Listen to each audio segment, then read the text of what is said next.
My mother once gave me a piece of profound advice before she passed away. She said, "A poor man with a good heart might move you, but a rich man with a good heart is the one who'll keep you happy long term." I took it to heart. And then I married the wealthiest man in the city. Our wedding was so lavish that financial magazines dedicated entire features to analyzing the commercial implications of our union. But me, Chloe, the legendary bride, only cared about one thing from beginning to end: the prenup. It explicitly stated that Ethan Carter would transfer $300,000 to my account every month for personal expenses. No obligation to have children. No pressure to play the dutiful wife for his family. My only duty was to help him manage the two Carter children. I read the last clause and nearly signed it with both hands. 2 kids. How hard could that be?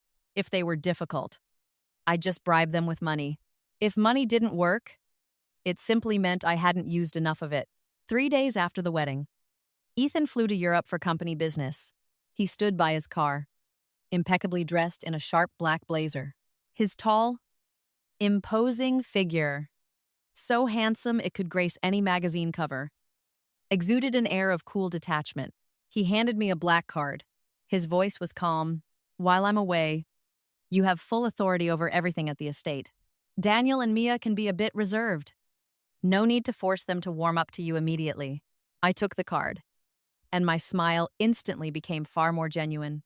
"Don't worry. I'll take excellent care of your little treasures." Ethan's lips twitched slightly. I couldn't tell if he wanted to smile or if he wanted to remind me not to refer to his children as liquid assets. As his car pulled out of the grand gates, I stood there, card in hand, the wind gently blowing, feeling like my life had finally turned onto a bright new path.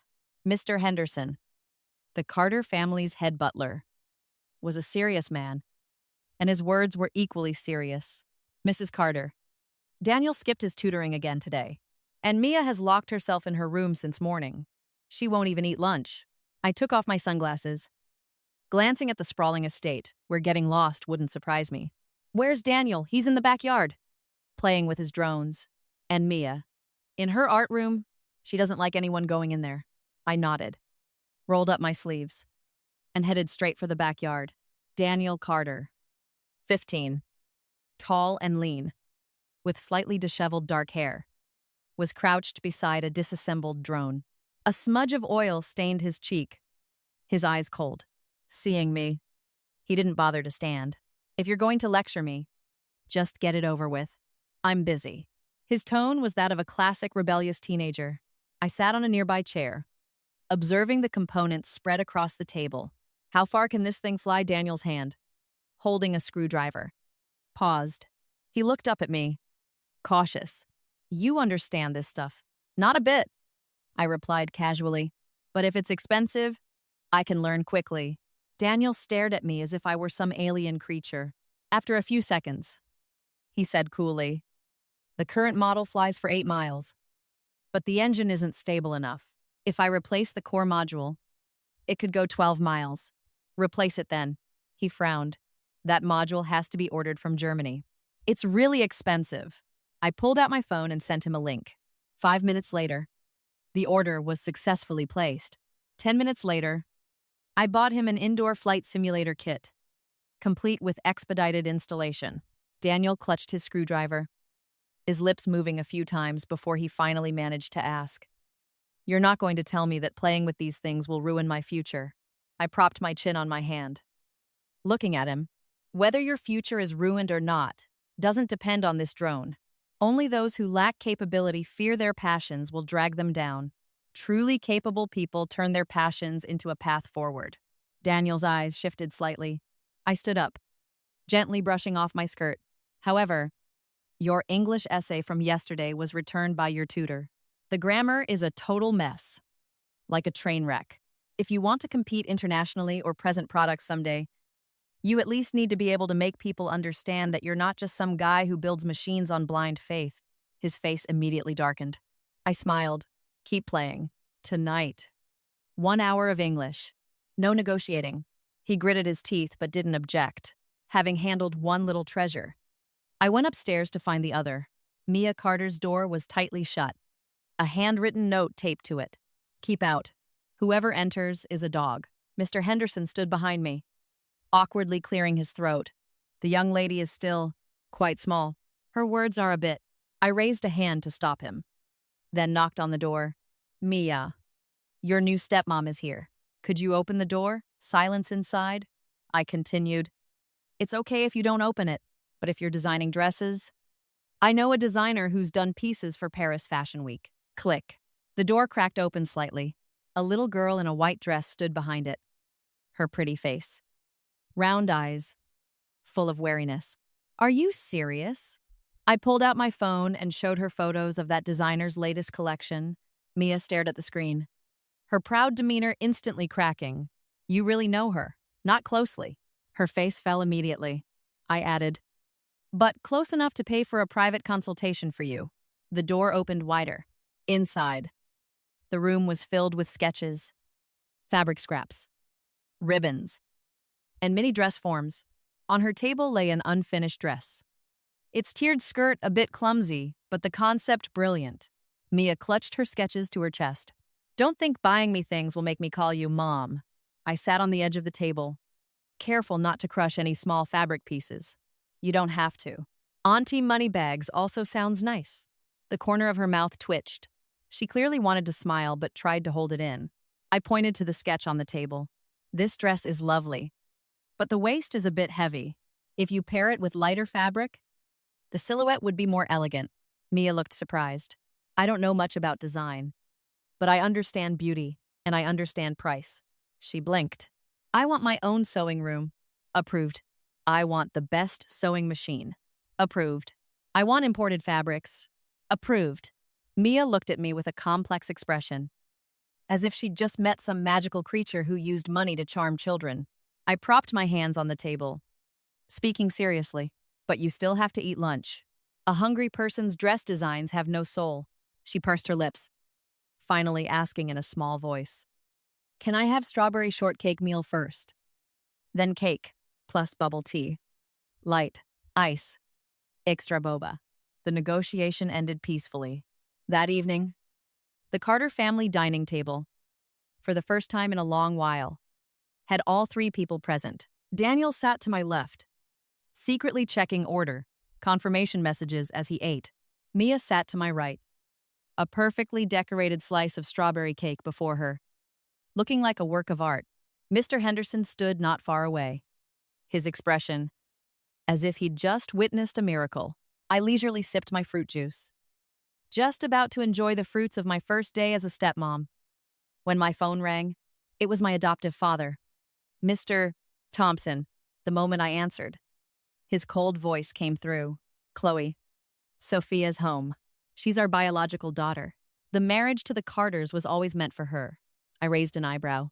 Are you saying I should be reasonable and not keep what doesn't belong to me? The dining table went silent. Daniel and Mia both looked at me. I put my glass down, my voice very calm. Dad, I'm already married. If you want to switch brides after the wedding. Did you even ask Ethan Carter? The other end of the line choked. I chuckled softly. Besides, I'm busy taking care of the kids. Let's talk about blood ties and family drama later.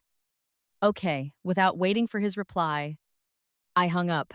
Mia nibbled her spoon, cautiously asking, will you be sent away? I looked at their small faces, trying to act nonchalant but with their ears perked up, and found it amusing.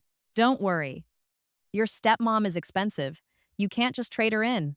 Daniel lowered his head, eating his rice, a quick smile curling at the corner of his mouth. Mia hugged her plate of strawberry cake, softly muttering, well, that's good. My sewing room isn't finished yet. I nodded, satisfied. Excellent. On my first day at the Carter estate, my two little treasures are already learning to protect our shared assets. Mia said her sewing room wasn't finished, but less than 2 hours later, a construction crew filled the second-floor hallway. The speed of the wealthy truly was impressive. I draped a silk robe around myself, sitting in the living room, choosing wall paint swatches for Mia. Daniel sat not far away, a tablet on his lap, seemingly adjusting drone designs. But in reality, glancing my way every few minutes. Just ask if you have something to say. He immediately looked down.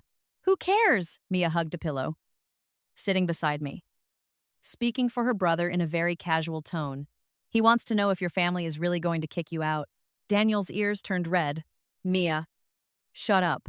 She shrugged, then casually chose a pastel pink for the curtains. I propped my chin on my hand, looking at the two kids, feeling quite good. It's not that easy. Ethan married me with a contract. Not like buying vegetables at the market. If the Thompsons want to swap people, they'll have to see if he even wants returns. Daniel cleared his throat. My uncle doesn't like being dictated to. Even better then. I held a pen, ticking a light cream swatch. Anyway, I haven't even spent all my money this month. Mia looked up, her eyes sparkling. Aren't you embarrassed to spend Uncle Ethan's money? Of course. The two of them looked at me in unison. I seriously added, so I'll make sure to spend it worthily, living up to the person who earned it. Daniel was silent for a few seconds, then finally lowered his head and chuckled softly. His laughter hadn't faded when the sudden screech of tires echoed from outside the gates. Mr. Henderson rushed in, looking a bit flustered. Mrs. Carter. Ms. Thompson has arrived. I blinked. Which Ms. Thompson? The true heiress of the Thompson family, Sophia Thompson. The main character of this melodramatic play had finally made her entrance. I put down the paint swatches, leisurely adjusting my hair. Let her in. And remember to brew the regular tea. The good stuff is expensive. Mr. Henderson bowed, replying, yes. Mrs. Carter. A slight twitch at the corner of his mouth. Very quickly, a girl in a white dress entered the living room. Sophia Thompson had a delicate face, a fragile appearance, and eyes slightly red, as if she'd just been crying. She stood in the middle of the spacious Carter family great hall, looking small and pathetic. So much so that an outsider would surely want to offer her a tissue. Unfortunately, there were no outsiders in this room. Only me, the two children, and a group of house staff already accustomed to seeing me spend money like water. Sophia looked at me. Her voice choked. Chloe, I know coming here today is a bit abrupt, but I truly have no other choice. I nodded. Very cooperative. It's okay. Go ahead. I like hearing abrupt stories. Her eyes grew even redder. My parents said the marriage to the Carter family was always meant for a Thompson daughter. Now that my identity is clear, I'm the one who should be in this position. But I don't want to pressure you. I just want to meet Ethan once and explain things myself. Mia, who was eating a cookie, suddenly paused. Daniel also looked up. I held my teacup, gently blowing on the hot surface. Ethan is on a business trip. If you want to meet him, make an appointment with his assistant. Sophia bit her lip. You know what I mean? Chloe, I just feel that if I hadn't been switched at birth, I would have been the one to marry into this family. It makes sense. I put my cup down, smiling very sweetly. But life doesn't have if only, just like if I hadn't signed that contract last month. $300,000 in spending money might not be mine right now. She froze, clearly not expecting my focus to be on money. After a few seconds, Sophia quickly changed direction. She turned to look at the two children, her gaze much softer. These are Daniel and Mia. Right, Auntie has heard about you two. From now on, Auntie will come often to take care of you. I know how to cook many family meals, and I can help you with your homework. Mia tilted her head. Do you know how to design dresses? Sophia gently replied. Girls shouldn't focus too much on clothes. It's better to learn etiquette, play an instrument, and read more. Mia immediately lost interest, lowering her head to nibble her cookie. Daniel coolly asked, do you know what kind of carbon brush motor is most stable? Sophia looked surprised. What? Never mind if you don't know. He lowered his head, typing a few lines on his tablet. His expression so bored he didn't even bother to hide it. Sophia stiffened slightly but quickly forced a tolerant smile. I know you two are still unfamiliar with me. It's okay. Later, I'll use my sincerity to make you understand who truly cares for you. Hearing this, I almost applauded her. This dialogue was straight out of a tragic drama. But unfortunately, she was on the wrong set. Mia slowly put down her cookie. But we don't lack good people, Daniel added, his voice even blunter. And we don't lack anything. The air in the living room immediately froze. Sophia's face flushed, tears falling at just the right moment. Chloe, did you say something to the children? I just want to take care of them. I have no ill intentions. I spread my hands. I haven't had time to teach them anything yet. They're naturally talented. Just then, Mr. Henderson's phone rang. He answered, then immediately looked at me. Mrs. Carter? Mr. Carter is back. His car just entered the gate. Sophia clutched at this lifeline. She quickly wiped her tears, her fragile demeanor becoming even more pronounced. I glanced at her, silently marveling. Crying so quickly truly was a natural talent. The front door opened, and Ethan Carter stepped in, bathed in the faint afternoon light. His dark suit hugged his broad shoulders, his cool aura dropping the room's temperature by a few degrees. Sophia immediately walked over, her voice trembling. Ethan, you're finally back. Ethan paused, his gaze sweeping over her before settling on me. What happened? I pointed to Sophia. The true heiress is here to claim her husband. Mia quickly echoed. And she wants to claim us too, Daniel calmly added. But she doesn't know about drones. And she doesn't know about dresses. Ethan was silent for 2 seconds. Sophia, flustered, explained. It's not like that. Ethan, I just thought if the switched at birth incident hadn't happened, maybe everything would be different. I don't want to fight. I just want a fair chance. Ethan removed his gloves, handing them to Mr. Henderson. A chance for what? To stay at the Carter estate for a while.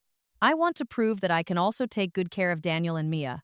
She finished, her eyes wet, looking at him with hopeful anticipation.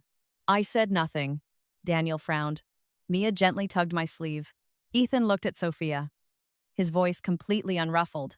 Mr. Thompson once helped my grandfather. Out of respect for that favor, you may stay for 3 days. Sophia was overjoyed. Thank you. Ethan, I won't disappoint you.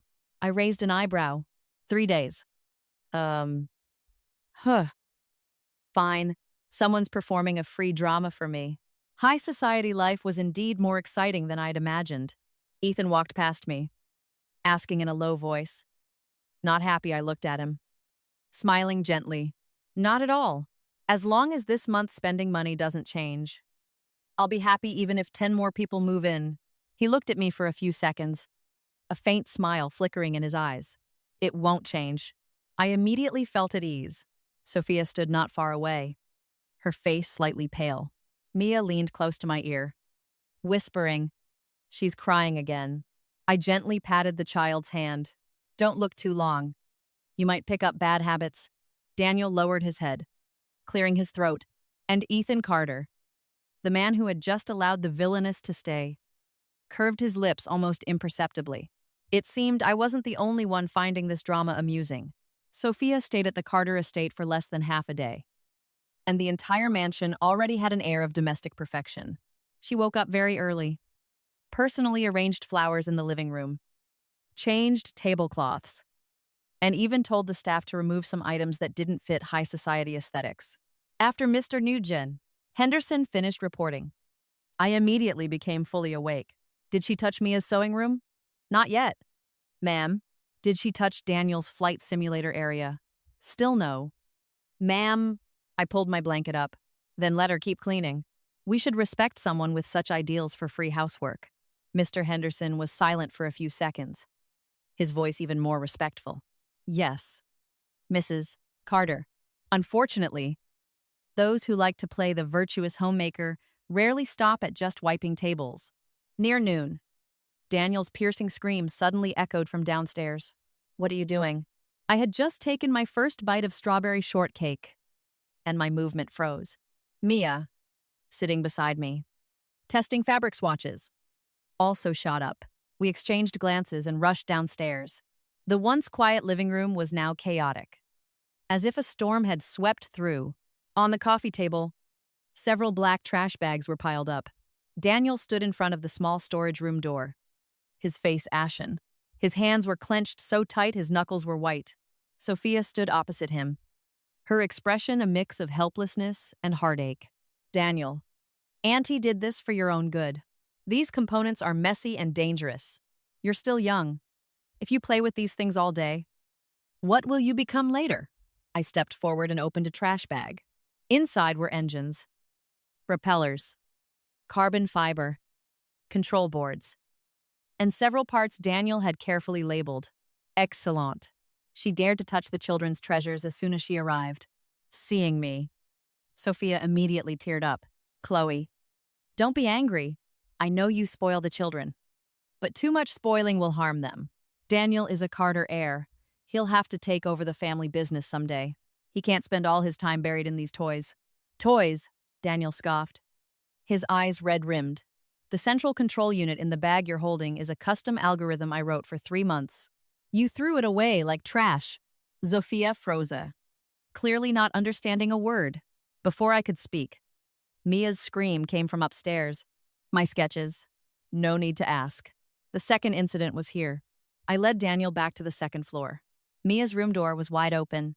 Her neatly arranged drafting table was now bare, under the trash can. Several torn pieces of paper revealed familiar dress outlines. Mia knelt, picking up each scrap, tears falling onto the back of her hand. These were the designs I was going to submit for the competition. Sophia followed us, her voice still soft, but her words like sharp needles. Mia, girls from prominent families should learn etiquette, play an instrument, and read more. Keeping these dress sketches will only make you more vain.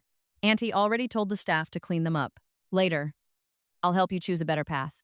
Mia looked up, her eyes red-rimmed. What right do you have to tear up my things? Sophia stiffened, then turned to me with a hurt expression.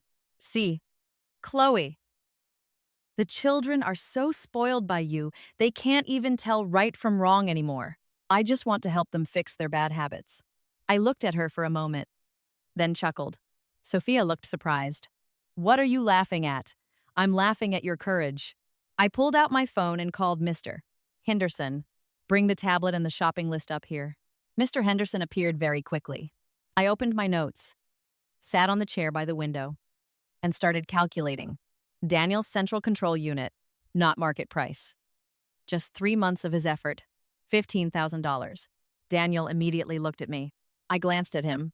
Don't complain, it's too little. Family discount. The corner of his mouth twitched. His anger was slightly diverted by that sentence. I continued typing. Carbon fiber propellers. Specialized battery motors. Custom frame. $40,000 total. Compensation for Daniel's emotional distress. $75,000. Sophia's face paled. What are you talking about? I ignored her. Mia's competition design sketches. Original concept. 1 month's effort, plus lost opportunity to submit the entry.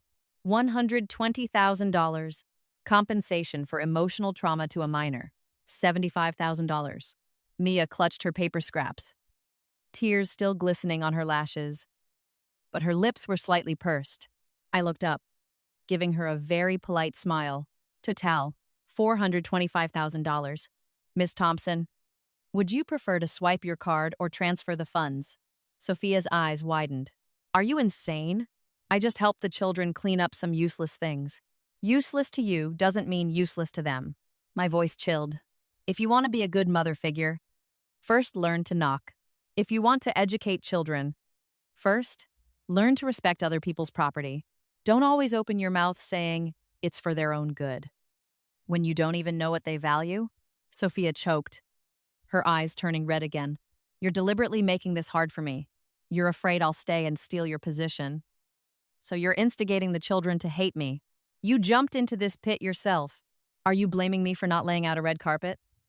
The atmosphere was tense and cold.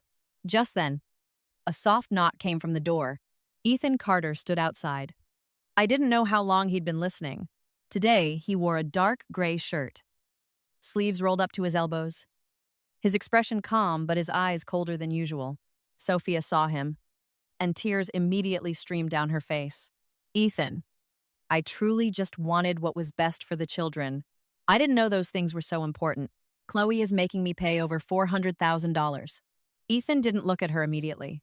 He walked in, picked up a piece of a sketch from the floor, looked at it for a few seconds, then handed it back to Mia. Can it still be put together? Mia pursed her lips. Her voice choked. It's hard. Uncle Ethan. Daniel stood beside his sister, his shoulders stiff. Uncle. My control board was also damaged by her. Ethan's gaze finally fell on Sophia. I allowed you to stay, not to freely interfere with my children's belongings. Sophia trembled. I just apologize. Two short words cut off all her excuses. Sophia's face went white. You're making me apologize to them. Ethan looked at her without emotion. Either that or leave immediately. Sophia bit her lip until it almost bled. After a long moment, she turned to the two children, bowing her head very reluctantly. I'm sorry. I shouldn't have taken it upon myself to handle your belongings. Mia clutched her sketches. Not replying, Daniel turned away, his face cold. I was very satisfied with this unforgiving attitude. Wealthy children, a little bit stubborn, were still adorable. Ethan turned to me. Send the compensation list to my assistant. Sophia's head shot up. I was a little surprised too. He calmly continued. The money will be deducted from the remaining cooperation funds between Carter Industries and Thompson Industries. I immediately found this man much more appealing. Mia gently tugged my sleeve, softly asking, Can my sketches still be saved? I looked down at her. Yes, they can.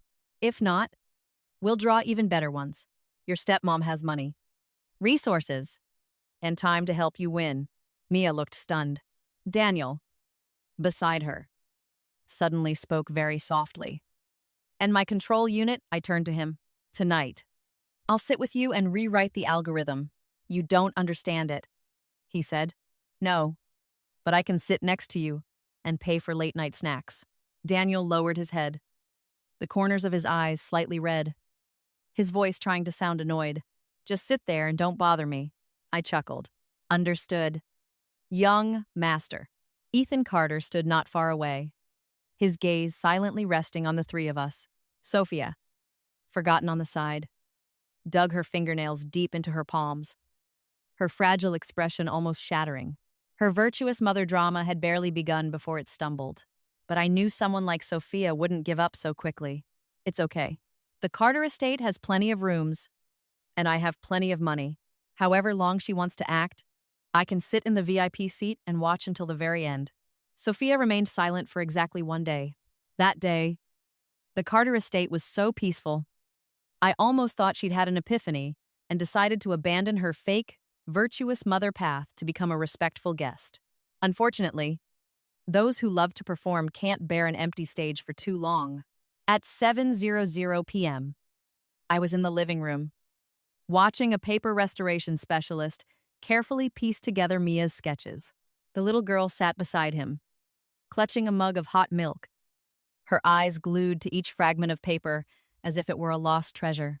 Daniel, meanwhile, was in the small study in the backyard, preparing to retest his new control unit. Ever since the incident with the discarded components, he'd taped a very clear sign to the door: no one unfamiliar with engineering, and no Thompsons allowed. I truly appreciated the boy's precision. Less than 10 minutes later, an argument broke out outside. Daniel, Auntie told you, you have to stop these games. Sophia's voice was soft but sticky like old taffy. Tomorrow, Mr. Harrison will come to tutor you. He's guided many students into prestigious universities. As long as you listen, your future will definitely be bright. Daniel's voice was so cold it could freeze Mia's cup of milk. Can't you read the sign on the door? Auntie knows you're still angry about what happened yesterday. But adults have a responsibility. We can't just give up because you're mad. You're a Carter grandson. You'll have to stand before so many people someday. What good is playing with drones all the time? I put my glass down. Mia immediately tugged my sleeve. She's starting again. I know. I stood up and leisurely walked outside. In the small study, Daniel stood blocking his workbench. On the table was a half-assembled drone, next to a laptop running flight simulations. Sophia stood 2 steps away from him. Beside her, a middle-aged male tutor in a gray suit, holding a briefcase. His expression as stern as if he'd just walked out of a university exam hall. I looked at the tutor, then at Sophia, bringing an outsider into the children's private space without permission. You really like collecting compensation invoices, don't you? Sophia's face stiffened. Chloe, This time, I truly am thinking about Daniel's future. Can playing with these things get him into college? Can it get him into a prestigious school? Children don't understand things. We adults have to guide them onto the right path. The tutor beside her also nodded, his voice stern. Young Mr. Carter is still young. His self-control is poor. Addictive hobbies need to be cut off as early as possible. I've looked at his schedule. He spends far too much time on this unproductive activity. Daniel scoffed coldly. That unproductive activity you're talking about just helped me reach the national finals of the junior robotics competition. The tutor frowned. That's just a kid's competition. It can't compare to a formal academic foundation. Hearing this, I finally understood why Sophia invited him. Like attracts like. Outdated people finding outdated teachers. Packaging it as a suffocating combo for kids. I pulled out my phone and sent a message. Seeing this, Sophia immediately softened her tone. Please don't call Ethan about this. Chloe, he's so busy, he can't handle everything. Besides, you're Daniel's stepmom. You should be stricter with him. You're mistaken. I smiled at her. I'm not calling my husband. I'm calling people who understand. 20 minutes later, 3 black cars pulled up in front of the Carter estate. The first person to step out was Professor Davies, a renowned aerospace engineering expert. The second was Coach Miller, head coach of the city's junior robotics team. The third was Dr. Chen, an international education consultant. His hair gray, but his eyes sharp. Looking directly at the model on the table the moment he entered. Daniel froze. Professor Davies. Professor Davies looked at him, smiling gently. You must be Daniel Carter. That flight simulation you sent to the Research Institute last time was yours, wasn't it? Daniel instinctively straightened his back. Yes. Sir. Professor Davies walked over to the laptop, his eyes widening as he looked. Excellent idea. The stabilizer is a bit raw, but the thinking is very flexible. Who said this was an unproductive hobby? The atmosphere went silent. Sophia pursed her lips. The middle-aged tutor still tried to maintain his stern demeanor.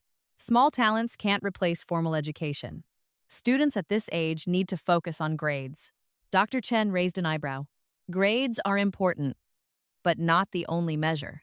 With this young man's abilities, he can absolutely build an academic profile geared towards applied engineering, international competition, and project research. Forbidding hobbies is the fastest way to kill a rare advantage. Coach Miller also nodded. The competition Daniel entered isn't just a game. If he makes it past the national round, his portfolio is strong enough to compete for a spot at an overseas tech summer camp. Daniel stood there, his lips tightly pressed, his eyes shining with an uncontrollable brightness. Sophia was unwilling, but children still need to study academics. Are you just going to let him play with machines every day? Of course. He needs to study, I said, crossing my arms and looking at Daniel. English, engineering, applied math, project presentation, public speaking skills, research paper, writing all of it. What's truly scary is not truly playing and not truly studying. If you want to walk this path, you have to do it properly. Daniel looked at me, his eyes very strange, as if someone had gently pushed him, and he finally dared to step onto the path he'd secretly admired for so long. You're really letting me study these things, it's not letting you. Let me rephrase. The money I'm investing isn't to raise a young master who only knows how to tinker with emotions. If you want to turn a hobby into a skill, you have to work hard for it. Daniel's lips curved upward. Got it. Mia stood outside the door, clutching a pillow, softly saying. He smiled. Daniel immediately turned his face away. You saw wrong. Professor Davies stayed for another hour, helping Daniel adjust some parameters. Coach Miller drew up a 3-month training plan. Dr. Chen even drafted a personalized study schedule, with daily academic subjects tied to his engineering goals. The middle-aged tutor, Sophia invited, stood by, his face alternating between green and white. Finally, he picked up his briefcase and left, saying something very stiff before he went. This teaching method is too risky. I saw him off with a perfect smile. Don't worry. The Carters have the money to take risks.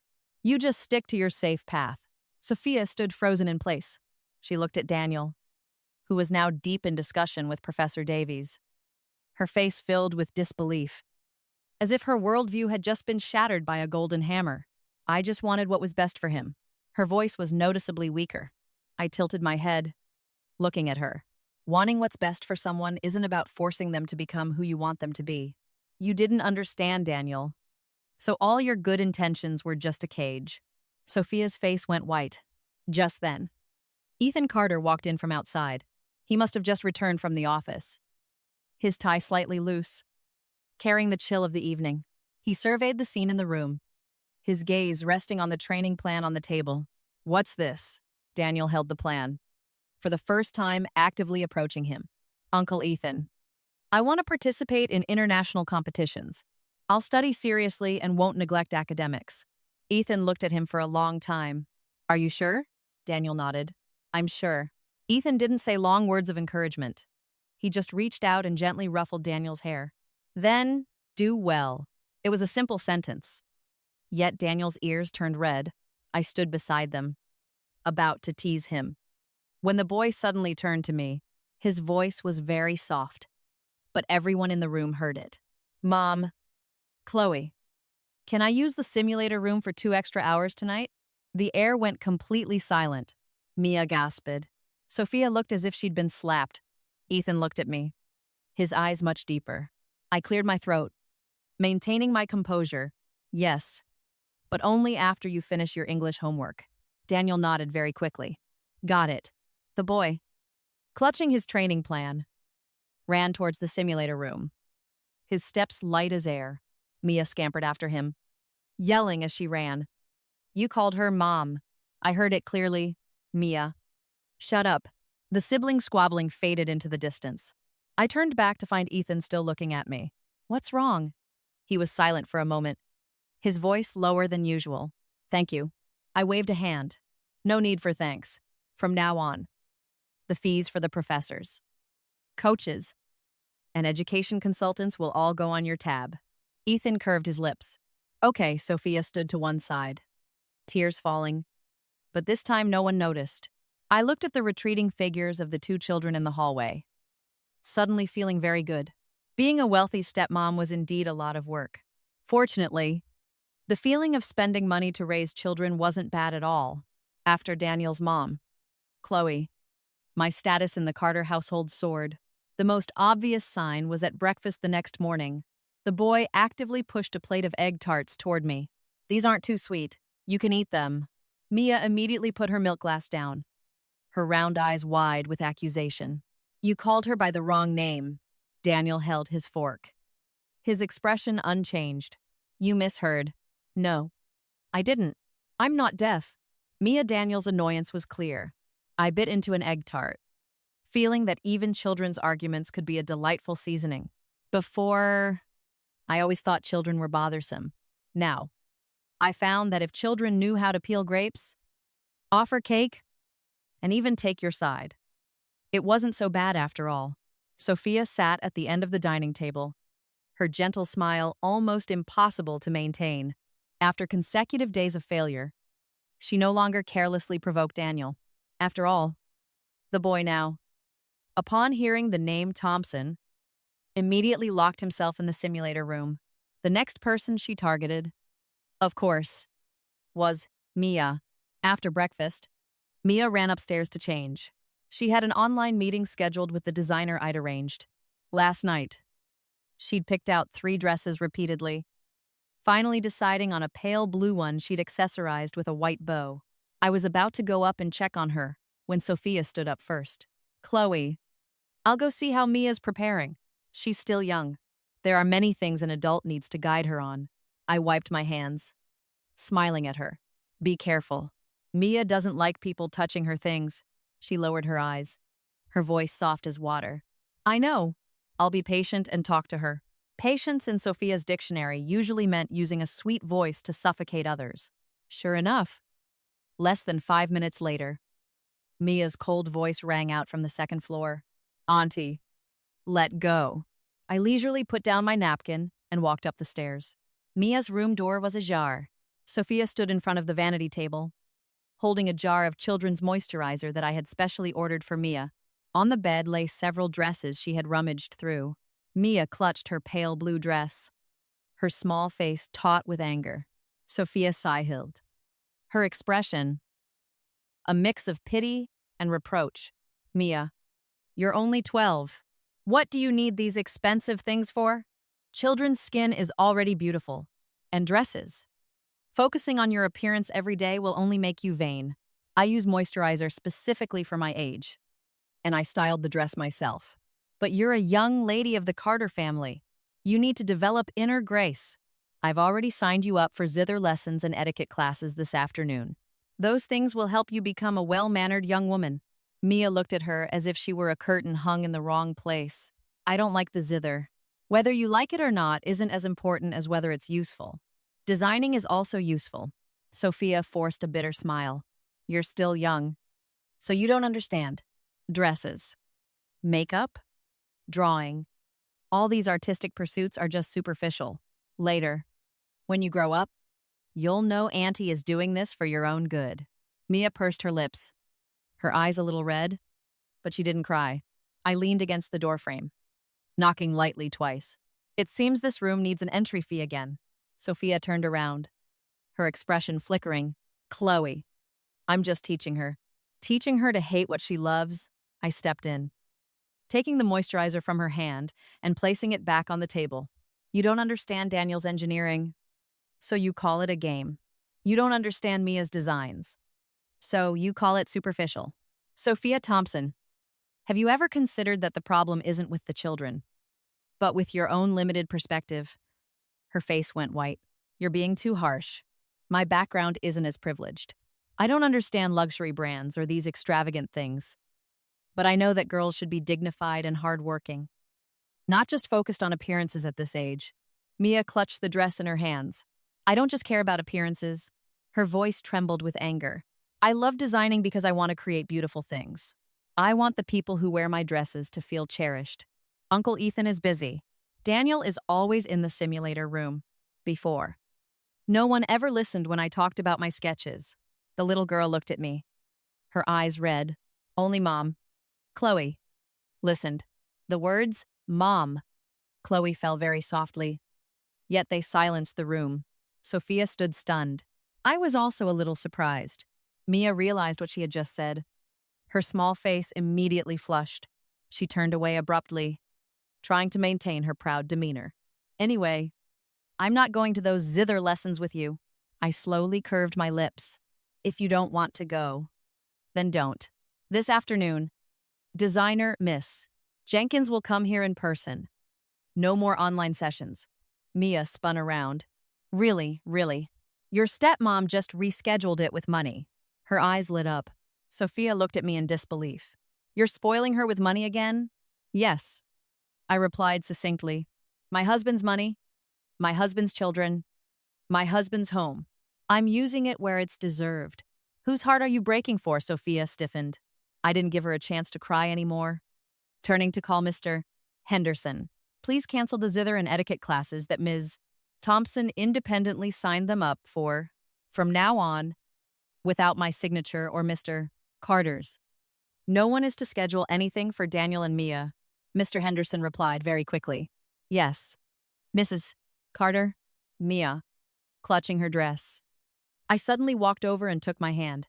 Her tiny hand was soft but held mine very tightly. I want to wear this dress to meet Ms. Jenkins. I looked her up and down. It's beautiful, but the bow is a little crooked. The little girl immediately obediently turned so I could adjust it. Sophia stood by.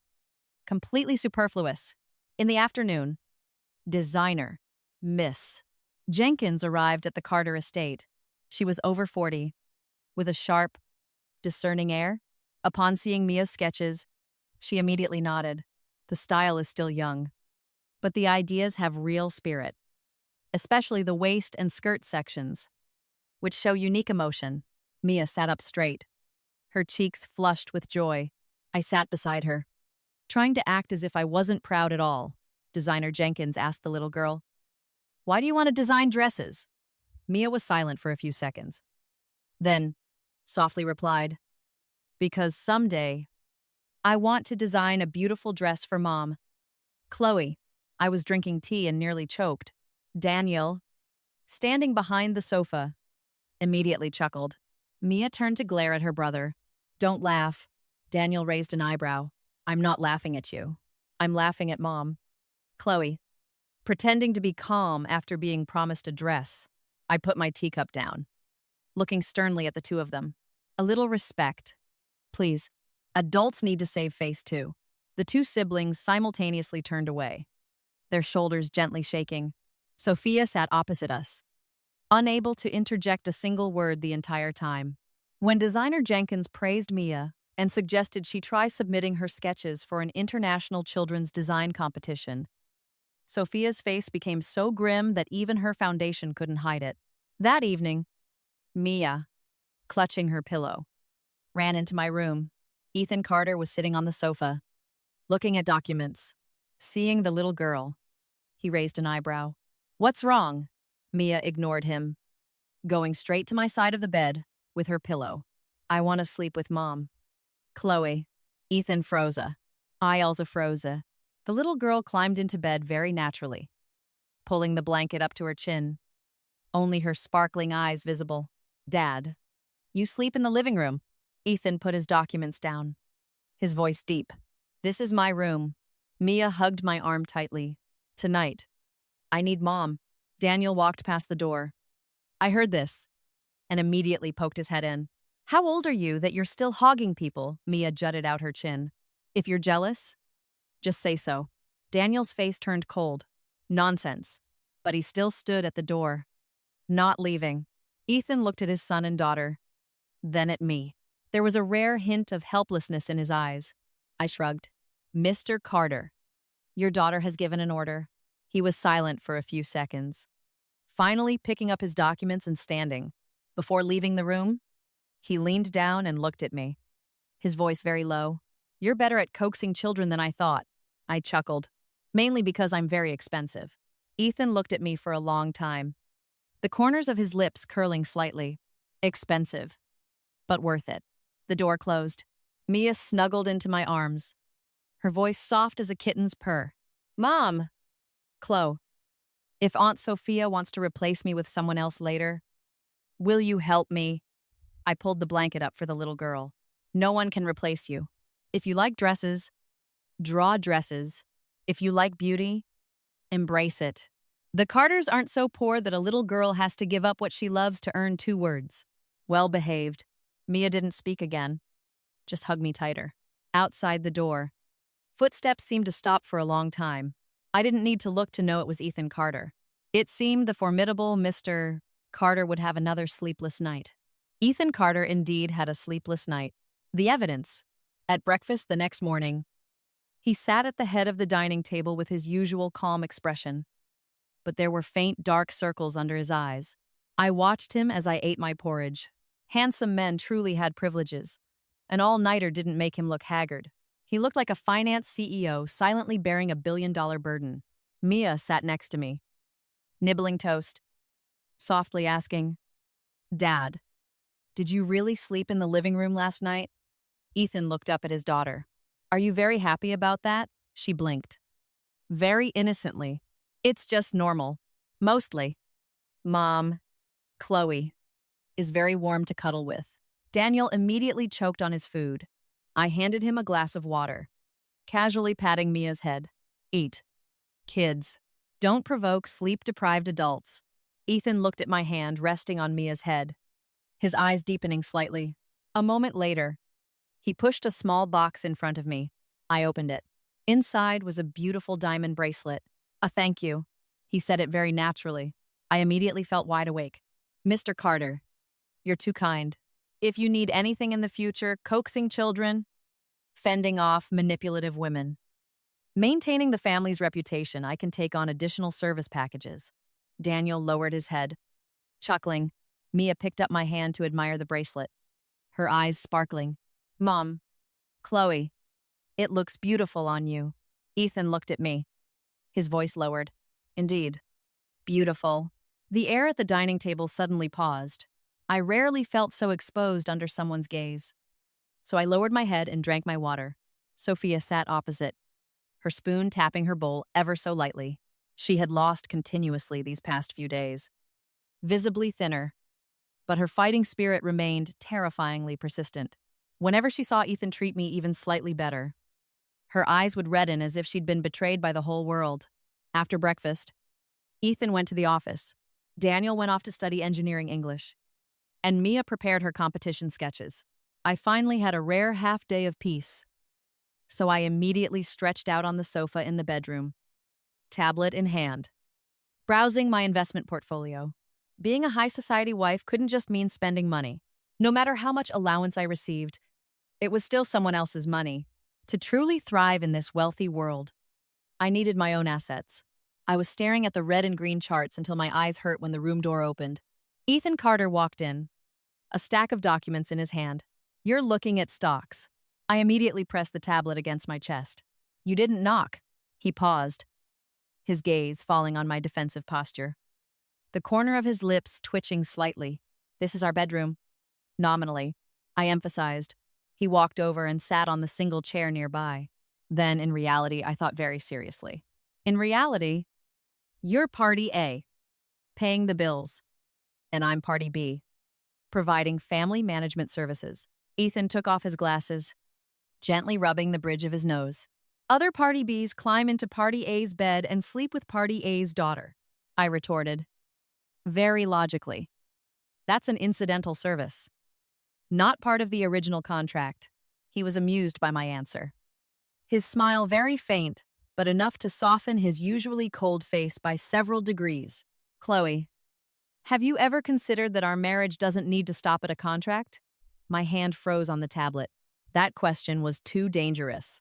As dangerous as a stock account hitting its limit, suddenly flashing a risk warning. I looked at him, trying to keep my voice light. "Mr. Carter, I'm a very practical person. Today you like me because you find me interesting. Who knows? One day you might get bored, and I'll just be packed up and sent back to the Thompsons."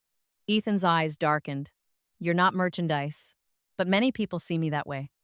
I smiled indifferently. "The Thompsons see me as a defective item after discovering the switch. Sophia sees me as an item that wrongly took her place. And didn't you originally marry me because you needed a suitable person to manage your household?" He was silent. I knew I was being too direct, but the truth was rarely soft.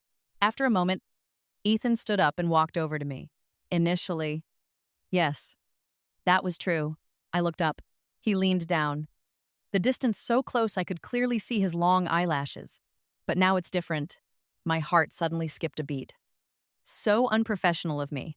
Just as the atmosphere was starting to get strange, my stomach made a very embarrassing grumble.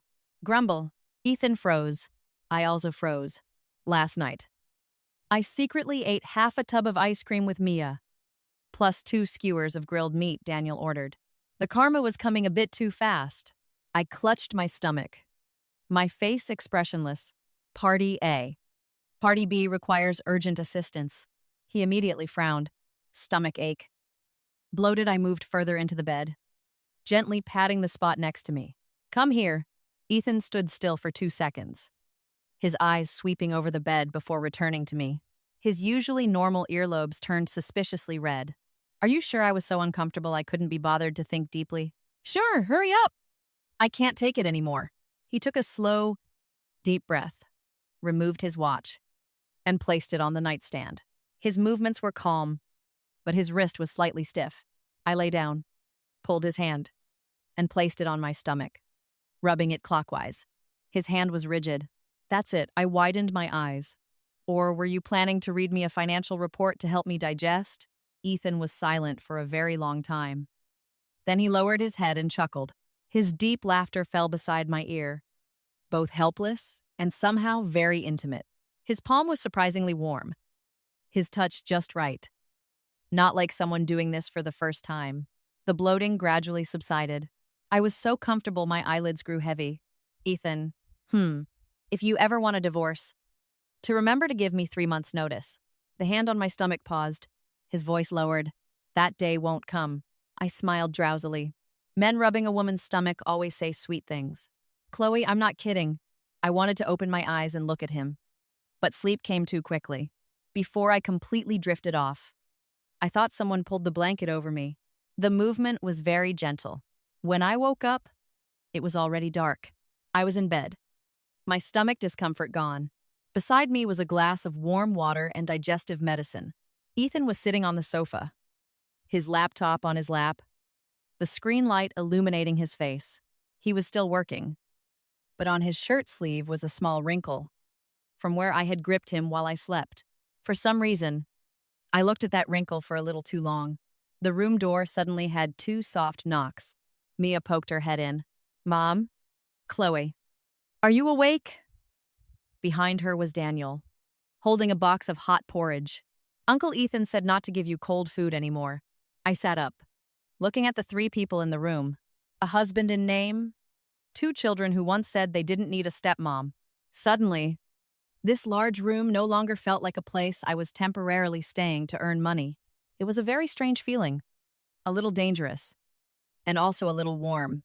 Sophia stood in the hallway, happening to see Daniel putting down the porridge, Mia pulling the blanket over me, and Ethan personally testing the water temperature. Her face was as white as thin paper. I caught her eye and immediately smiled. "Sophia, what are you doing standing there? Want to come in and learn how to care for children and the sick?" She bit her lip, turned, and left. Mia pouted. She's about to cry again. Daniel opened the porridge lid, his voice calm. "Let her. Mom, Chloe, eat first."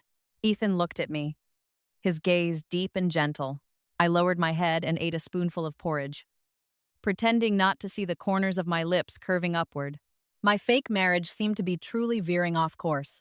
An invitation to a reality TV show arrived at the Carter estate just as I was lounging in a massage chair, one hand holding a glass of juice, the other scrolling through a dessert menu. Mr. Henderson placed the envelope on the coffee table, his voice very cautious. "Mrs. Carter, the TV station wants to invite Mr. Carter's family to participate in a show called Closer Ties. This season's theme is family dynamics in high society." Hearing the words, family dynamics, I felt my eyelids grow heavy. "No, thank you." Before Mr. Henderson could reply, Ethan Carter walked out of his study. "We can consider it." I sat bolt upright. "Are you serious?" He took the invitation, skimming it, his expression very calm. "Daniel and Mia have changed a lot recently. It might be good for them to get out a bit." Daniel, sitting on the rug adjusting a drone model, didn't look up. "I don't want to be filmed." Mia, coloring a sketch, immediately protested. "I want to, on TV. I can wear pretty dresses." Daniel glanced at his sister. "You just want to show off dresses. Better than you. Wither only knows how to show off propellers." I looked at the two kids, then at Ethan Carter. "What's in it for me if we go?" He put the invitation down, his gaze sweeping over the diamond bracelet on my wrist. "After filming, this month's allowance will be doubled." I immediately smiled. Family is something that needs to be nurtured. "This program is very meaningful." Daniel lowered his head, chuckling until his shoulders shook. Sophia sat not far away, silent the entire time. But when she heard about participating in the reality show, her eyes lit up very quickly. I saw it, even though she thought she was hiding it well. Children need a stage to showcase their talents, but manipulative women need a stage to cry.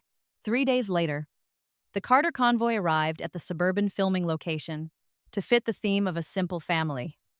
The production team had sent requests beforehand for comfortable attire, minimal luggage, and no ostentation.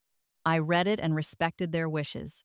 So, I only brought 3 suitcases of clothes, 2 suitcases of cosmetics, 1 suitcase of jewelry, 1 suitcase of snacks, and 4 assistants. Mia wore a white dress she had styled herself, her hair tied with a pearl bow, looking like a doll from a display case. Daniel wore a simple black jacket, but the watch on his wrist alone could buy 10 small houses featured on the show. Sophia, meanwhile, wore a light gray rough linen outfit, her hair tied low, her face powdered pale as if she'd been up all night worrying about humanity. The moment we stepped out of the car, the camera panned towards us. The host greeted us with a cheerful smile. "Welcome, Mr. Carter and family, to Closer Ties. Today, Families will personally transport their luggage into their shared living house. Sophia immediately stepped forward, gently saying, "It's okay. I'll do it." Children should learn to be independent. But heavy suitcases like these should still be handled by adults. She hadn't finished speaking when I snapped my fingers. The four assistants behind me simultaneously stepped forward, lifting the luggage as if they were feather-light bags of chips. Sophia stiffened. I wore my sunglasses, smiling at the camera. If there's professional help available, let them do it. Children's time should be spent learning and growing, not performing a luggage-carrying spectacle for strangers to praise as good. The live stream chat immediately exploded with comments. "This stepmom is too much. Is she that arrogant just because she has money? Look at Sophia. She's so much simpler." I glanced at the production team's auxiliary screen and couldn't help but curve my lips. Netizens truly were cute, eager to find someone to pity after just 3 minutes. Sophia quickly seized the opportunity. She turned to Daniel and Mia, her voice very soft. "Don't pick up bad habits of relying on others. Only by doing small tasks yourself can you understand other people's efforts." Daniel put his hands in his pockets. "I understand other people's efforts, which is why I pay to hire them." Mia nodded very seriously. If everyone did everything themselves to prove they weren't lazy, then what would be the purpose of assistants? Drivers, chefs, and stylists. The comments were silent for a few seconds, then surged even more intensely. A bit sharp, but it makes sense. This kid's got a quick wit. This family doesn't seem to follow a normal script. Of course not normal. If it were normal, I wouldn't be here. The house the production team prepared was located in a large garden. It looked quite beautiful from the outside, but was so simple inside that Mia stood at the door for 3 seconds without stepping in. "No private changing room," the host forced a smile. "This is an experience of living closer to nature," Mia whispered to me. "Does nature really require me to fold my dresses into a plastic bin?" I patted her shoulder. "Bear with it a little. Mom gets double her allowance." The little girl immediately nodded seriously. "Then I can bear it." Daniel walked past, coolly remarking, "You truly are her spiritual daughter." I was very pleased.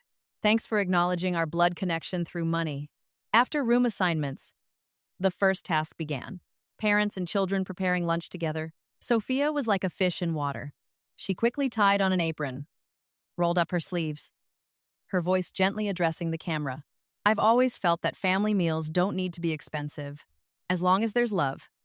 Even simple vegetables and tofu can be very comforting." The comments again started praising her kindness. I sat on a chair outside, opening my phone's calling app. "Hello. Chef Rossi. Could you bring your team and prepare a light lunch here?" "Yes." "The outdoor filming location. Remember to bring fresh ingredients. Mia doesn't eat onions. Daniel dislikes carrots.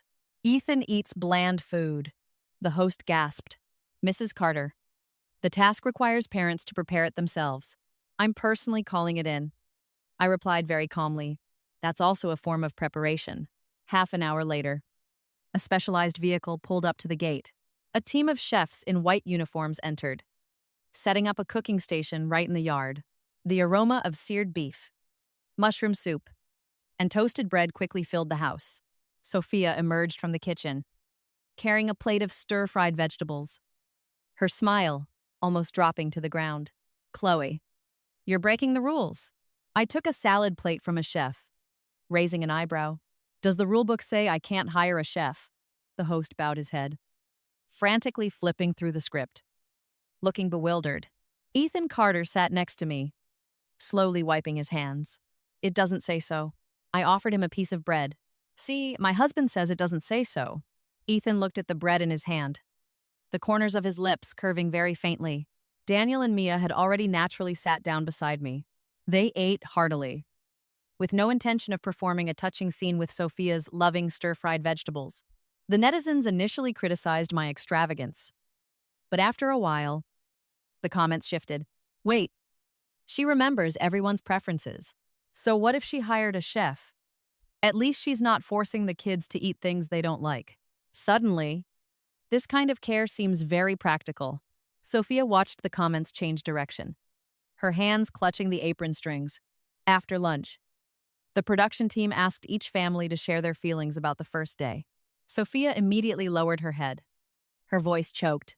I just hope the children can understand that true love isn't about money, but about silent sacrifice. The camera turned to me. I was leisurely nibbling on a pastry, hearing her. I put my plate down. Silent sacrifice is very noble, but don't expect others to be moved by your sacrifice.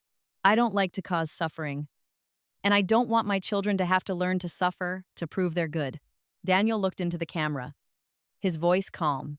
Mom, Chloe, doesn't force us to pretend to like things we don't like. Mia quickly added, Mom also doesn't use the words for your own good to take away our choices. The host was speechless. The comments this time were silent for quite a while. Then lines of text slowly appeared. Hearing that suddenly brings tears to my eyes. Not forcing kids to suffer. Not forcing them to be grateful. That seems like love too. This stepmom is a bit strange, but strangely captivating. I looked at the screen, feeling very good. Ethan Carter leaned his head, whispering in my ear, You won again. I chuckled softly. No. This is just the opening act. Sophia stood in the corner of the yard, her gaze fixed on me, her gentle demeanor more than half blown away by the wind. She wouldn't give up. Coincidentally, I hadn't seen enough of the drama yet either. Sophia lost several rounds consecutively on live broadcast, but still refused to leave the filming location. People with true capability learn from losses. People without capability only think the world is out to get them when they lose. She belonged to the second type. After lunch, I lay on a lounge chair in the yard. Sunbathing, Ethan sat nearby, reading documents, occasionally reaching out to adjust the umbrella shading me. Daniel, with his laptop, ran flight simulations. Mia stood in front of a mirror practicing her poses for her children's design competition video submission. The camera panned over, and the live stream chat became lively again. Is Mr. Carter really spoiling his wife? Daniel and Mia look so much more natural than before. How come this stepmom is getting more appealing? The more I watch her, I read a few lines. Feeling very good. My good mood didn't last long before Mia's voice suddenly rang out from the living room. Auntie, let go of me. I put my glass down. Ethan also looked up. In the living room, Sophia was holding Mia's wrist. The little girl's princess dress was pulled up, revealing pale, slender calves with several light blue bruises. Those marks were from Mia practicing high heels and twirling too much these past few days. I had already asked the doctor. They were just minor contusions that would fade with a few days of cream. But in Sophia's eyes, they were clearly a godsend. She gasped, tears immediately welling up. Mia, what happened to your legs? Don't be scared. Tell Auntie the truth. Did someone hit you? Mia frowned. No, Sophia acted as if she hadn't heard. She spun to face the camera, her voice trembling with pain. Everyone. Look, these are bruises on a 12-year-old child. Ever since joining the show, I've always felt that Chloe's treatment of these children has been very unusual. The children obey her too much. They protect her too much. I'm truly afraid they're being coerced. The camera immediately moved closer. No one from the production staff stopped it. Ratings were something that made many temporarily forget where their conscience lay. Mia was so angry her eyes turned red. I told you it wasn't that. Sophia hugged the little girl. Her voice choked. You don't need to be afraid. Auntie knows you're being threatened, so you don't dare to speak.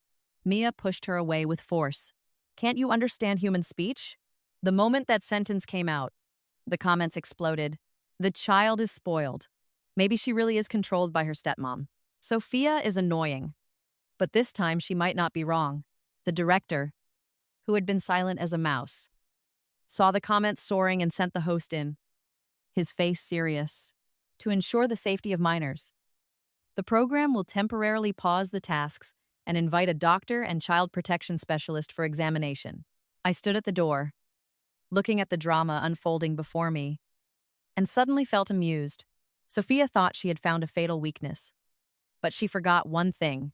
Ali, the more public it is, the more painful it is when exposed.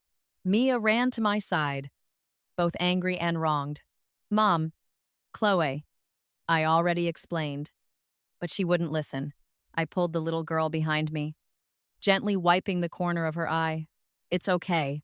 If she wants a big performance, we'll perform with her. Daniel also walked over, his face cold. I have video of Mia practicing her steps these past few days. I patted his shoulder. Keep it. Not time to release it yet. Ethan Carter stood beside me, his face so cold that the crew members dared not look directly at him. I'll handle this. I tugged his sleeve. Let me handle it. The stepmom falsely accused plot suits me perfectly. He looked down at me, and after a few seconds, nodded. The doctor and a representative from the Child Protection Association arrived very quickly. The cameras were still on, the lights shining brightly throughout the living room. Sophia stood in the middle of the crowd, her face pale but resolute, like a hero about to expose the dark side of high society. You must investigate thoroughly. Everyone, I cannot stand by and watch children being harmed. Hearing her, I immediately lowered my head, my shoulders trembling slightly. Mia, alarmed, tugged my hand. Mom, I looked up, tears falling at just the right moment. Sophia froze. I covered my mouth with my hand. My voice choked. Sophia, I know you don't like me. You feel I took your place. That I took the marriage you thought was rightfully yours. But the children are innocent. You can accuse me of being greedy for money. Accuse me of not being worthy of being Mrs. Carter. But how can you use Mia to fabricate a story of abuse? The living room was silent. Daniel immediately understood, stepping forward to shield me and Mia. My sister got bruised practicing her steps. Mom, Chloe, has never hit us. Sophia quickly said, You're being coerced. That's why you're saying that. Right, Daniel scoffed coldly. My father is standing right here. Who do you think has the power to force Ethan Carter's children to lie in front of millions of people? This sentence landed like a slap. Ethan Carter stood beside me, his cold eyes fixed on Sophia. The doctor stepped forward to examine Mia's leg. He checked very carefully, even asking the little girl questions about her practice time, the location of the pain, and her movements. A few minutes later, he turned to the camera. These are bruises caused by light impact and repetitive movement, with no signs of beating or abuse. Children practicing dance, performing, or wearing new shoes can all experience this. The association representative also nodded. The child is stable emotionally. Her reactions to her guardian are natural. And currently there is no evidence of abuse. Daniel opened his laptop and played a video of Mia practicing her steps in her design room. In the video, the little girl wore new shoes, twirled a few times, then bumped into the edge of a chair. Crying out in pain while clutching her leg, I was right there, immediately rushing over to apply cream. Each frame was clear, leaving no room for argument. The live stream comments spun around so fast it was almost dizzying. Oh my God. A false accusation. Is Sophia sick? The kid said it wasn't that. And she still insisted. Using a child to harm a stepmom. That's truly awful. Sophia took a step back, her lips trembling. No. I just worried about Mia. I didn't know. Mia tightly gripped my hand, her clear voice ringing out. You weren't worried about me, Auntie. You just wanted to use me to badmouth Mom. Chloe, Daniel added. If you truly cared about Mia, the first thing you'd ask is if she was hurt. Not drag a camera over to film her legs. Sophia's face went white. Ethan Carter finally stepped forward. He stood in front of the camera, one hand gently placed behind my back, his voice deep and steady but chilling to the bone.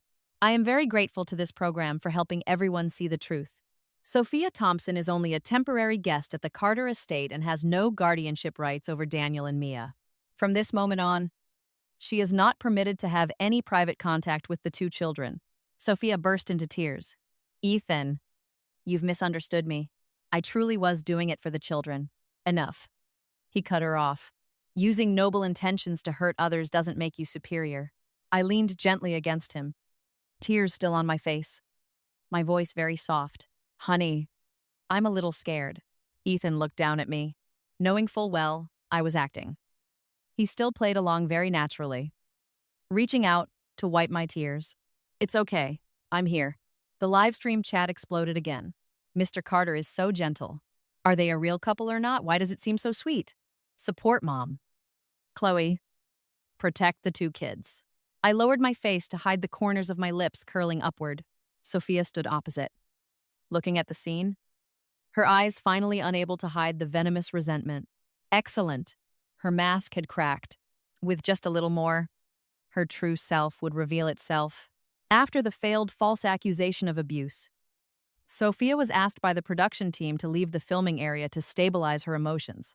A very polite way of saying, "The ratings are good enough. You can leave." I sat in the green room, holding a mug of ginger tea, wearing Ethan Carter's blazer. Mia sat close to my left. Daniel stood to my right, both looking like little bodyguards protecting against bad guys returning. The host came in, apologizing profusely, his face paler than Sophia's foundation. "Mr. Carter, Mrs. Carter, today's incident was an oversight by the production team. We shouldn't have let the situation escalate so far." Ethan sat opposite, his eyes cold. "Not an oversight. It was intentional." The host choked. I sipped my tea, thinking that this man was usually a man of few words. But when he struck, he knew exactly where to hit. The director rushed over, sweat glistening on his forehead under the lights. "Mr. Carter, we will immediately release a clear explanatory statement. The doctor's examination. Ms. Mia's practice video, the entire footage will be edited into a full version to avoid misunderstandings." Ethan didn't answer immediately. He looked at me. "How do you want to handle it?" The whole room went silent. The director, host, the assistants, and camera crew all turned to look at me. I put down my teacup, thinking very seriously. First, issue a public apology statement. No vague words like misunderstanding, dispute, or allegations. It must clearly state that Sophia Thompson falsely accused me of child abuse without evidence. The director swallowed. This Ethan raised an eyebrow. The director immediately changed his tone. "Understood. Understood. It will be clearly stated. Second, all footage of the two children explaining, but being interrupted by her, must be fully broadcast. I don't want anyone editing it to make Mia look like a child forced to lie." Mia hugged my arm tighter. "Third, the program must compensate the two children for emotional distress. Not too much. $5 million each." The director almost fell off his chair. Daniel calmly added, "And compensation for Mom, Chloe's reputational damage." Mia nodded.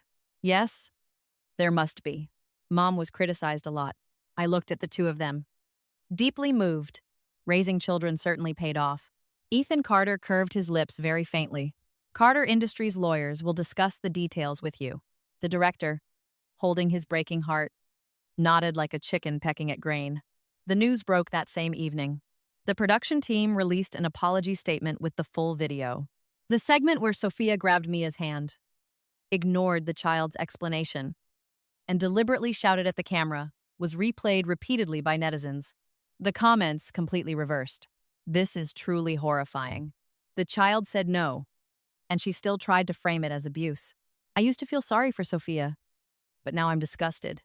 "Mrs. Carter seems money hungry, but at least she's not a hypocrite."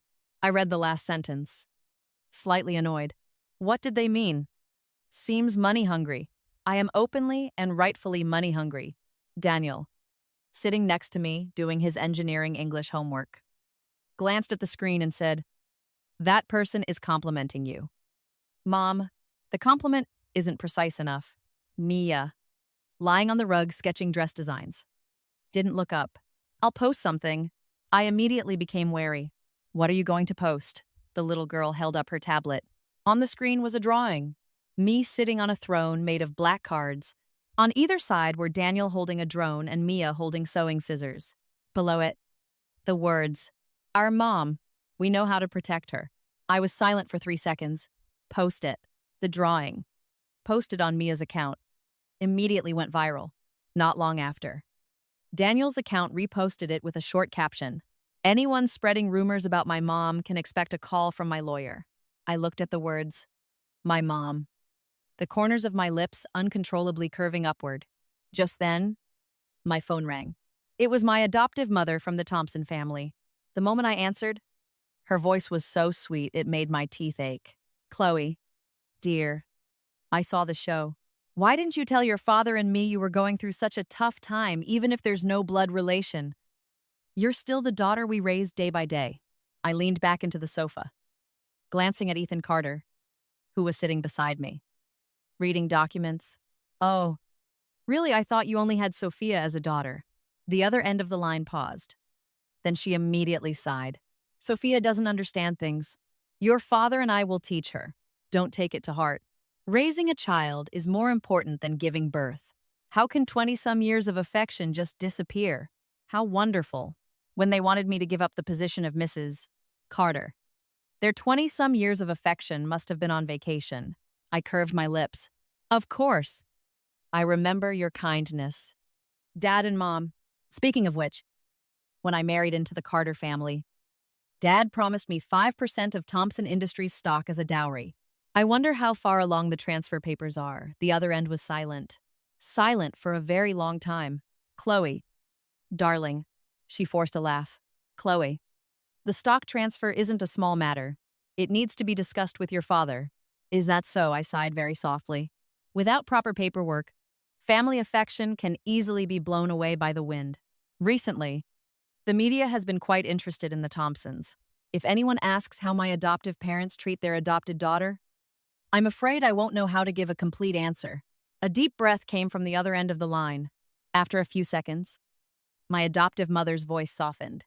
Okay, I'll tell your father to handle it soon, I happily replied. Then I'll await your good news.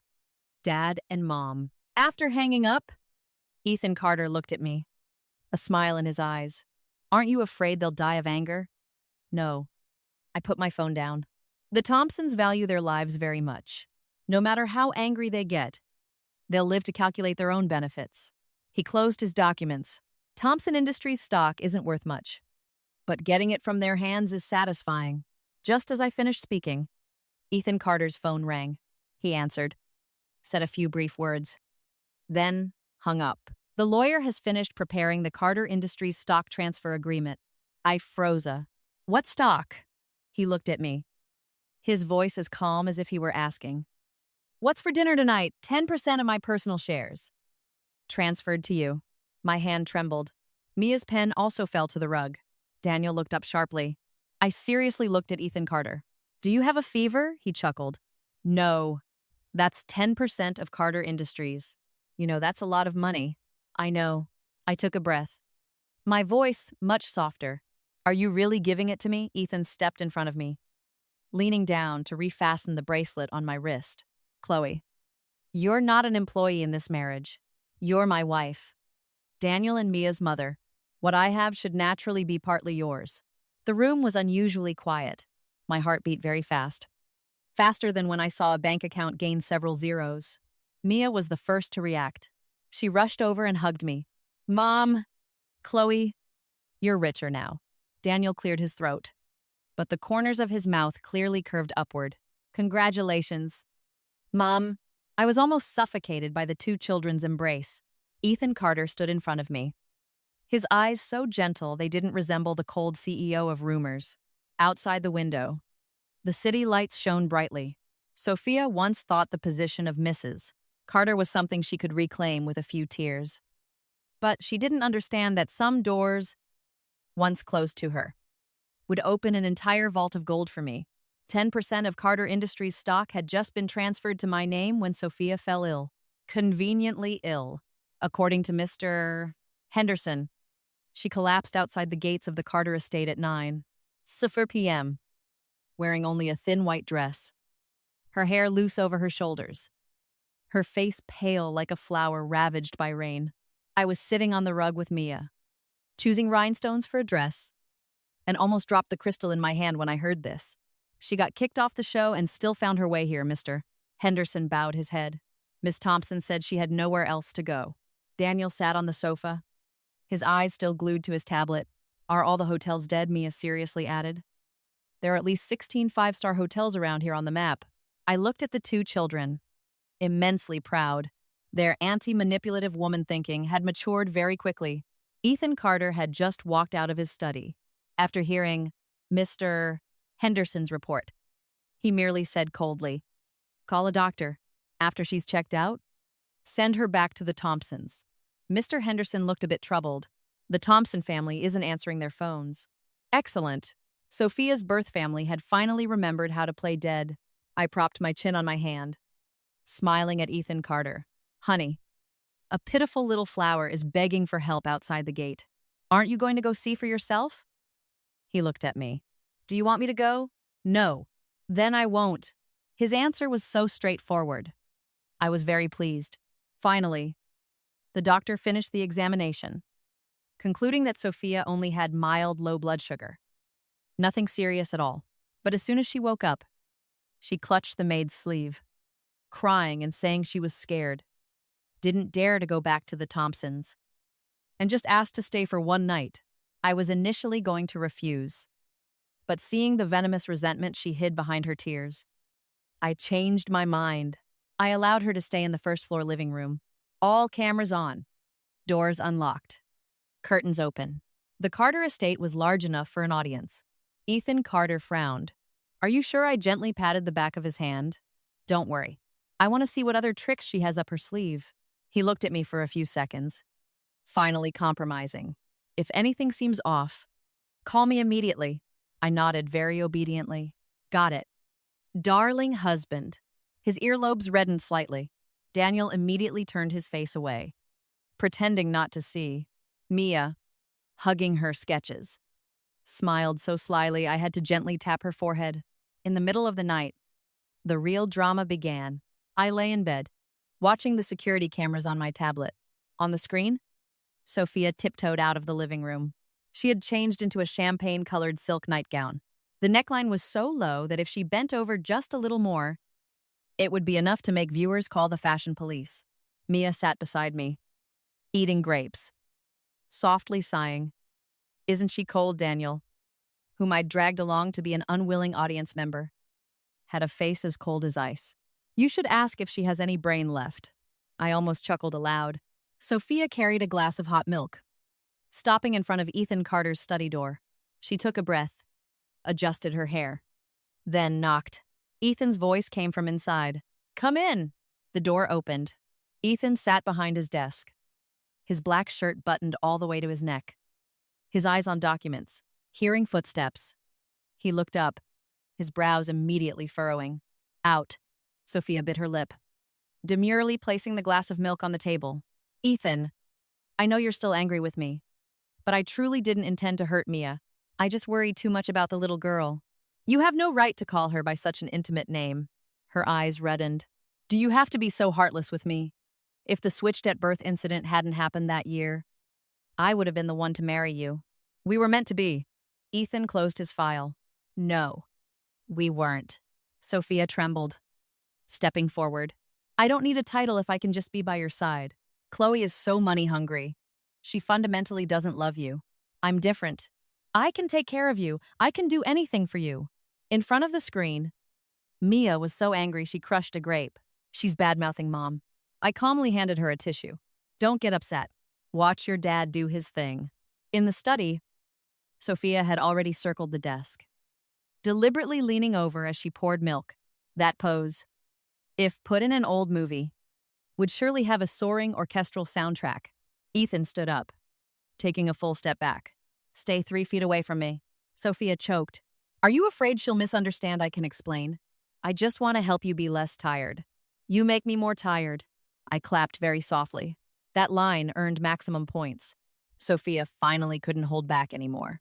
She suddenly reached out and loosened her dress strap, tears falling. Just look at me once. Please, I'm the real Thompson heiress. I'm not inferior to her in any way. Ethan looked at her, his eyes so cold it was as if he wasn't looking at a living person. You're inferior because you have no shame. Daniel, watching the screen, cleared his throat, probably choking on his drink from that line.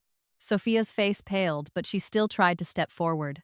Ethan directly pressed the intercom button. Henderson, bring security up. She panicked. Ethan, and one more thing. He raised his eyes, looking directly into the camera in the room. Chloe. Seen enough. I froze. Mia turned to look at me, her eyes full of adoration. Mom, you've been caught. The study door was opened by Mr. NE2. Henderson, I decisively picked up my tablet and walked in. Two children following behind me, eager to watch the show. Sophia saw us, her expression changing rapidly. Chloe, you've misunderstood. I was just wearing a nightgown. In the middle of the night, bringing milk to my husband's office. I smiled very innocently, so innocently that even the camera seemed to blush. Mia, hiding behind me, her voice clear as a bell. Auntie, don't say Mom is money hungry anymore. Mom loves money, but she doesn't love other people's husbands, Daniel added. Her basic morals are still better than yours. Sophia trembled with rage. Ethan Carter walked over to me, very naturally, taking my hand. I don't drink milk. I glanced at him. I know. You drink plain tea in the evening. Is no sugar. His eyes softened. Sophia looked at our clasped hands, finally bursting into real tears. How can you treat me like this? Ethan, aren't you afraid my grandfather will blame you from beyond the grave? He once saved the Carter family. Ethan replied coldly. That favor has been repaid. I let you stay for 3 days. All the trouble you've caused, and I haven't pursued it to the fullest, was out of respect for him. But being a benefactor doesn't give you a get-out-of-jail-free card. He turned to Mr. Henderson. Escort her out. From now on, she is not permitted to step foot on the Carter estate. Send all videos of her harassment to Mr. Peterson, our lawyer.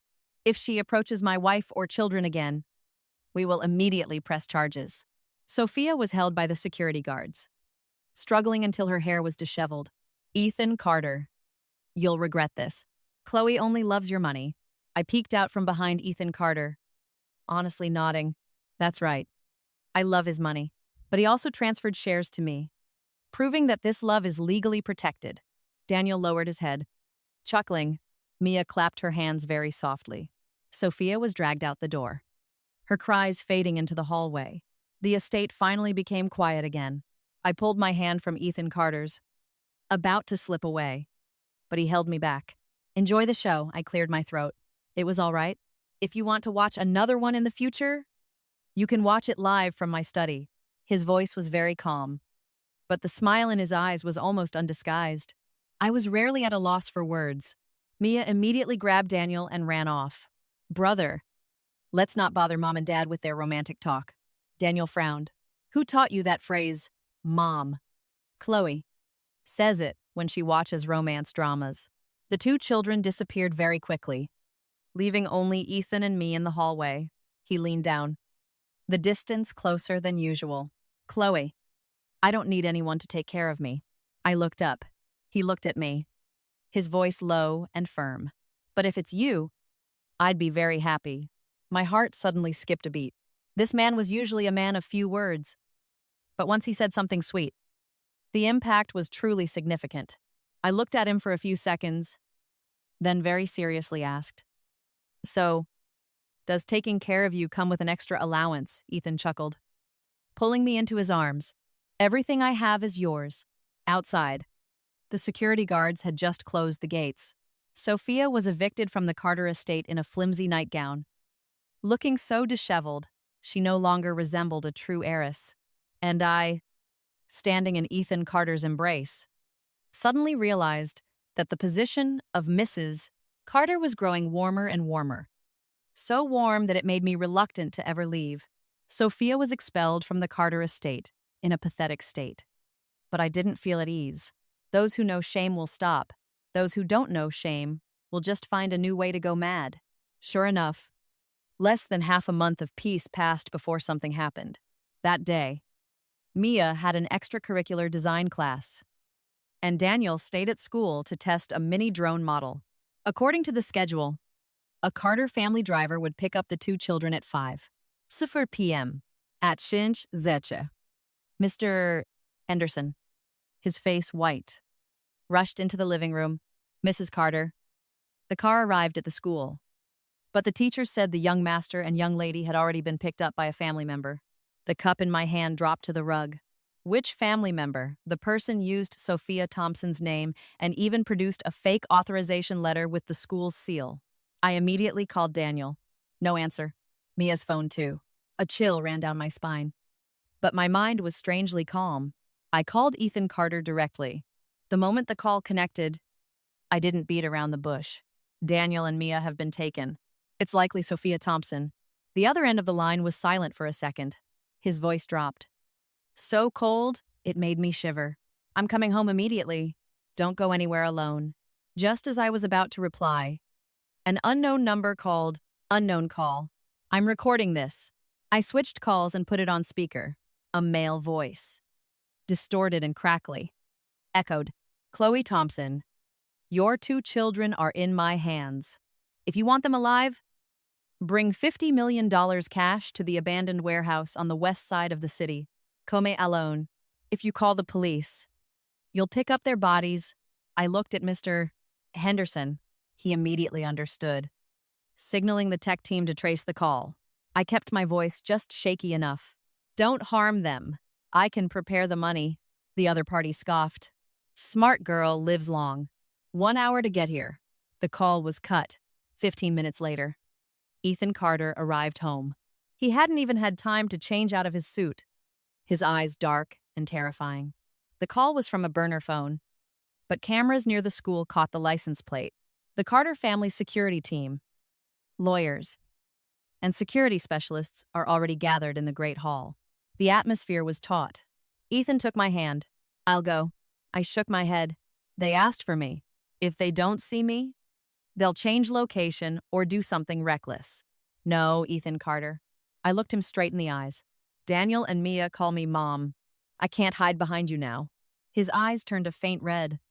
His hand clenched tightly, then released. I won't let anything happen to you. I know. I forced a smile. I haven't even spent all of your stock money yet. I won't die that easily. He looked at me as if he wanted to scold me. But in the end, he just pulled me into a quick embrace. Don't take unnecessary risks. An hour later, I stepped out of the car, carrying a metal suitcase.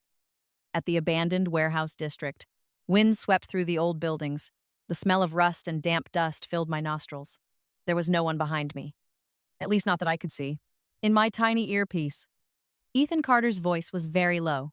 I'm close by. I pulled the suitcase and walked inside. The warehouse was pitch black, with only one dangling light bulb. Daniel and Mia were tied to 2 chairs in the middle of the room. Their mouths taped shut, but their eyes were clear. The moment I saw they were alive, my legs almost gave out. Sophia Thompson stepped out from a dark corner. She was thinner than before, her hair disheveled, her face heavily made up but unable to hide her distorted expression. My dear sister, you finally came. I put the suitcase down. The money's here. Release the children. She scoffed. Do you really think I need money? A tattooed man standing beside her immediately turned. What are you saying?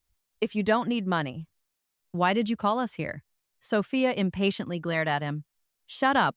I watched the scene, immediately grasping a key point. The kidnappers were in it for money. Sophia was in it for hatred. Their objectives didn't align. This was an opening.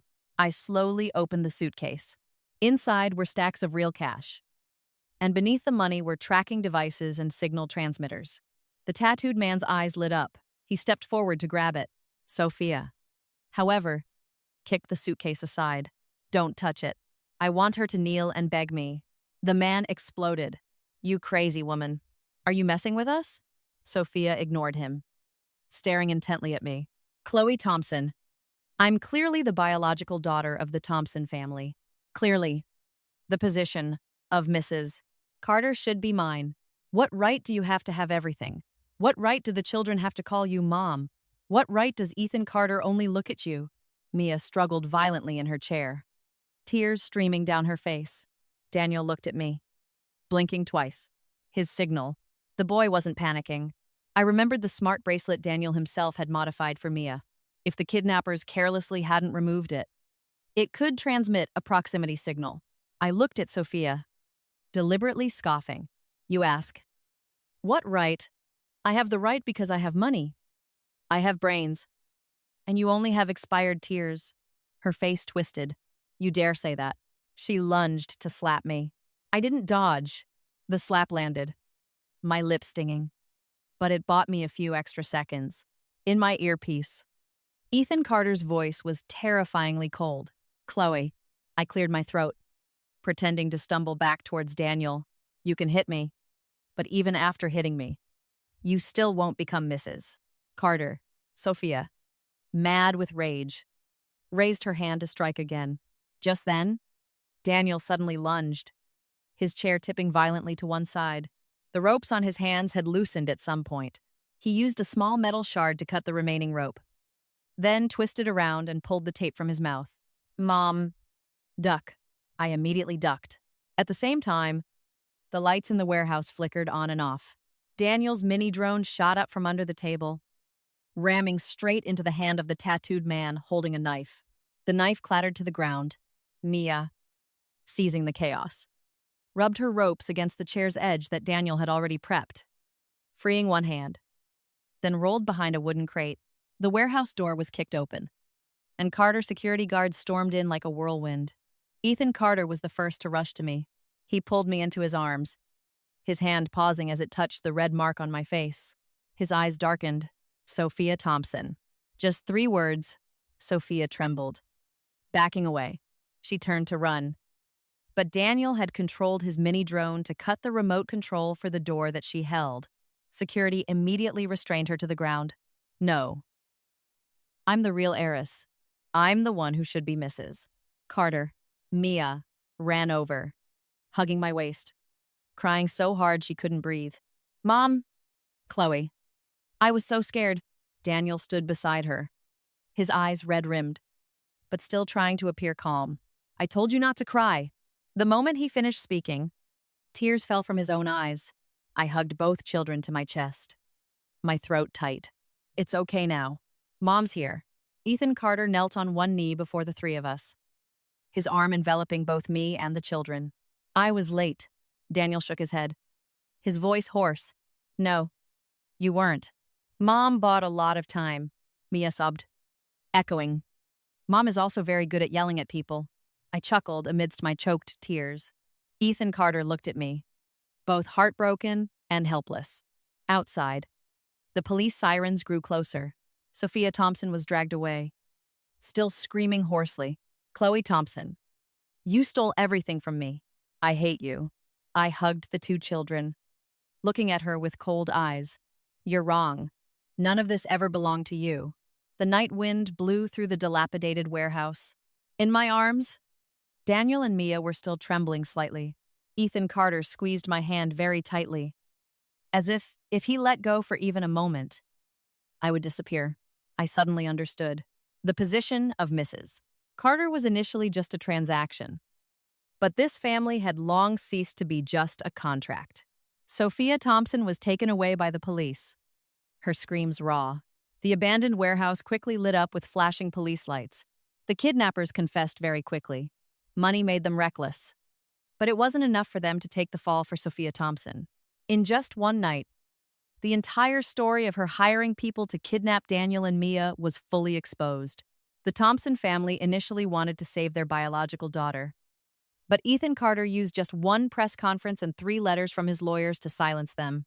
Thompson Industries had all its partnerships with Carter Industries cut off, and its stock fell continuously. My adoptive father called several times, his voice initially trying to maintain dignity, then turning to pleading. Chloe, dear, we raised you for many years. After all, Sophia made a mistake, but she was just temporarily confused. Can you say a good word for her, too, Mr. Carter? I sat by the window, a faint bruise still on my cheek from the slap. Dad, I can respect our past and not pursue the matter of you wanting to swap daughters-in-law with the Carters. But kidnapping children is not a family matter that can be settled behind closed doors. The other end of the line was silent. I continued, my voice very soft. My parents once told me not to take what isn't mine. I'm returning that advice to the Thompsons now. Don't ask for forgiveness you don't deserve. After speaking, I hung up, not feeling as heartbroken as I expected. Perhaps the last fragile thread of family affection had long since been severed by their own hands. The room door opened. Mia carried a small plate of cookies. Daniel followed, holding a box of ointment. Mom, Chloe, put on your cream. The boy placed the box down, his face cold, but his movements were very gentle. Mia sat beside me, carefully offering a cookie to my lips. Have a bite. Chef Rossi said it has honey. You'll feel better. I looked at the two tense little faces before me, deliberately sighing. Oh no.